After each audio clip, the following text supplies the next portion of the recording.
বন্ধুসকল, আজিৰ এই ভিডিঅ'টোত আপোনালোকক জনাবলৈ চেষ্টা কৰিম যে ভাদ মাহত জন্ম লাভ কৰা ল'ৰা ছোৱালীৰ স্বভাৱ চৰিত্ৰ ব্যক্তিত্ব কেনেকুৱা ধৰণৰ হ'ব পাৰে। বন্ধুসকল, ভাদ মাহত জন্মগ্ৰহণ কৰা লোকসকল সাধাৰণতে বুদ্ধিমান, জ্ঞানী, ধনী আৰু লোভী হয়। এওঁলোক জ্ঞানী হ'লেও লোভ দমন কৰিব নোৱাৰি মাজে মাজে কুকৰ্মত লিপ্ত হোৱা দেখা যায়। সচৰাচৰ এওঁলোক সৎ প্ৰকৃতিৰে হয়। জাতক অলপ ৰুগীয়া হ'লেও এওঁলোকক শত্ৰুৱে কেতিয়াও ক্ষতি কৰিব নোৱাৰে। জাতক অলপ খৰচী হয় যদিও যান বাহনৰ মালিক হ'ব পাৰে। এওঁলোকৰ মন যিমান কঠোৰ হয় সিমানে কোমলো হোৱা দেখা যায়। এওঁলোকে জীৱনত নানা সন্মান তথা আদৰ পালেও কেতিয়াবা আঘাত বা অপমানো পাব লগা হ'ব পাৰে। এওঁলোক কিন্তু সদায় উচ্চ অভিলাষী হয়। সংগীত, অভিনয়, সাহিত্যত আগ্ৰহ থাকে। এওঁলোকে মাতৃৰ পৰা অপৰিসীম স্নেহ ভাল পোৱা পায় যদিও পিতৃ আৰু ভাতৃৰ স্থান ইমান এটা শুভ নহয়।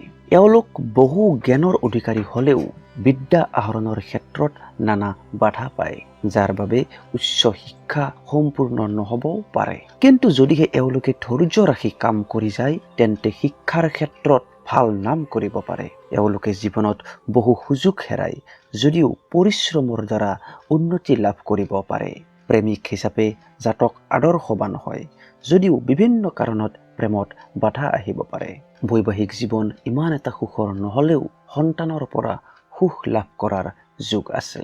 আৰু যদিহে বিশেষকৈ ছোৱালীসকলৰ বিষয়ে ক'বলৈ যাওঁ, ভাদ মাহত জন্মগ্ৰহণ কৰা ছোৱালীসকল ইমান এটা প্ৰখৰ বুদ্ধিৰ নহয়, যাৰ বাবে এওঁলোকে আনৰ বুদ্ধিমতে সিদ্ধান্ত গ্ৰহণ কৰিব লগাও হয়। বন্ধুসকল, এওঁলোক কিন্তু সৌন্দৰ্যৰ অধিকাৰী হয়। বন্ধুসকল, আৰু শেষত যদিহে ভাদ মাহত জন্মগ্ৰহণ কৰা ব্যক্তিসকলৰ বেমাৰ আজাৰৰ কথা ক'বলৈ যাওঁ, তেনেহ'লে এওঁলোকৰ টনচিল, টাইফইড ইত্যাদি হোৱাৰ সম্ভাৱনা থাকে।